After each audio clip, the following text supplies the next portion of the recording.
So Larry, rather than us sitting here, today is Friday. We got 4 days, 5 days, 4 days till it.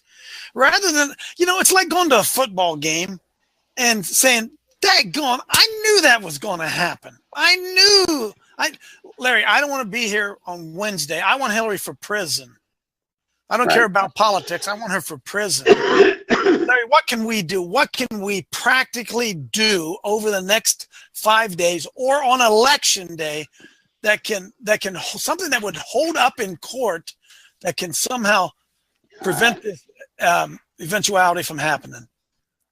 All right, I'm going to tell this, and then if we don't mind, let me get back to a couple more things that are going to happen when she's president, because these are earth-shattering things. Okay, all right. The thing you've got to, the war chant that we should all be hollering is protect your vote.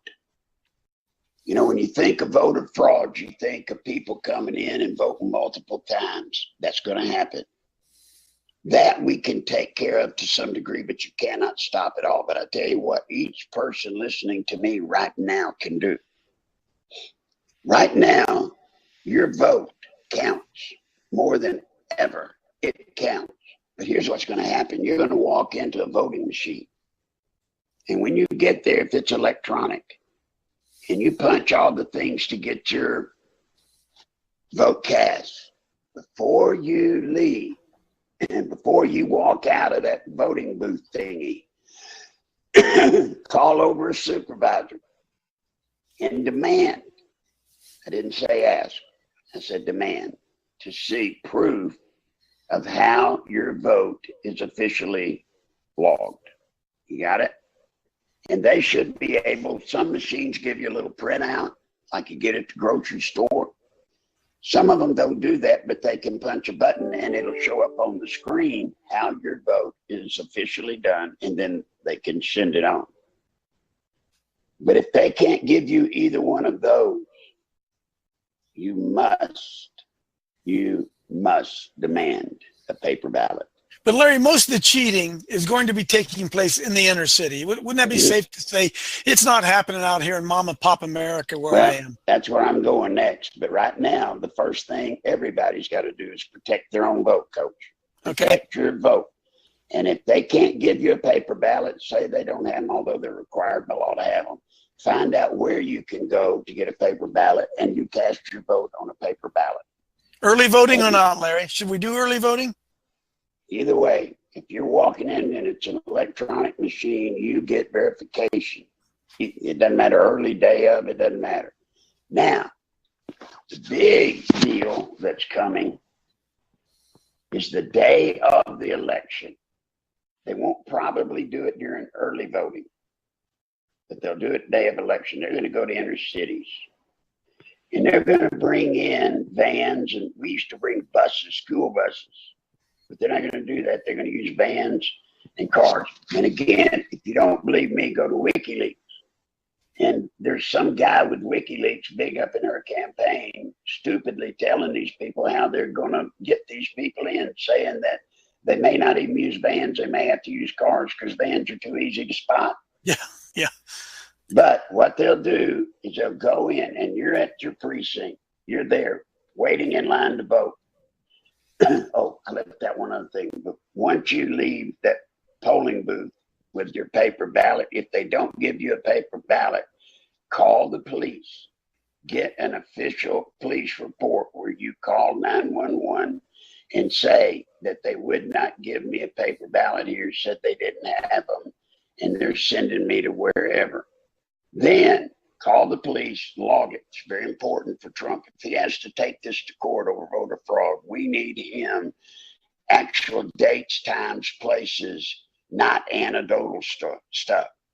So you call the police. Then the next thing you do is you go to LarryNichols.info, and there you'll find there's a page where you can record voter fraud that you saw. Now, you can also get that on Drudge. You can get it on Alex Jones.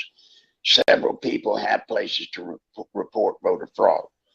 But if you don't do it exactly like I told you, your example of voter fraud will not be allowed in court. But now we go back to the inner cities. They're going to come in, and you have to know the dynamics of an inner city precinct.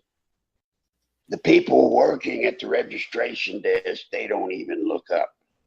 And in is this horde of people coming to vote, this big bunch of people coming to vote. So what they'll do is, I'm going to use a van. They'll bring in a van of 8 to 10 guys. They'll go in, and the first time there'll be Coach Dave Dobbin. The guy will turn around, come back out. He'll be given another card. This card says Larry Nichols. He'll be Larry Nichols, and he'll go back in, and he'll vote just like he did on the other. The cards will show him exactly how to vote and what to do. But he'll be me. The next time he'll come back in and be you, Michael, and you, everybody. They'll vote 4, 5, 6 times per precinct, per person. Then they'll move on to the next precinct and do it all over again. Wow. That's how multiple voting. But here's what you do. You will see it. You'll see it. It's in your face. They'll just walk up. You see them go in. You see them come back out. You see them go in again. Once again, if you see that, go to the person in charge of the precinct. Tell him what you just witnessed. Then I want you to walk out of the building, call the police, report in a police report over the phone what you just saw happen. Give them your name if the police ask it. And then go to LarryNichols.info and get it to us. Do not go and confront these people. Don't get in front of them and try to stop them. We're just building a witness list is what you're saying, right, Larry? That's right. That's exactly it. And by the way, if any of you are part of veterans groups, you see, I do not recommend, Coach, maybe you and Jared, I don't recommend y'all going to an inner city precinct, just the two of you, and trying to monitor for voter fraud. You could get hurt. Remember last time in Philadelphia when they had the new Black Panthers out there. So, but if there are any veterans organizations or motorcycle gangs or anybody out there that has courage, you can go to these precincts with, say, 8, 9, 10 guys and just watch what happens. And when you see it, do just what I told you. Call the police or report it to the head of the polling place, call the police, and then send that report to us. That's what you got to do. And that will stop a goodly portion of it. Will not stop all of it, Coach. It just won't. We'll scare some of them away, though, from doing it. That's right.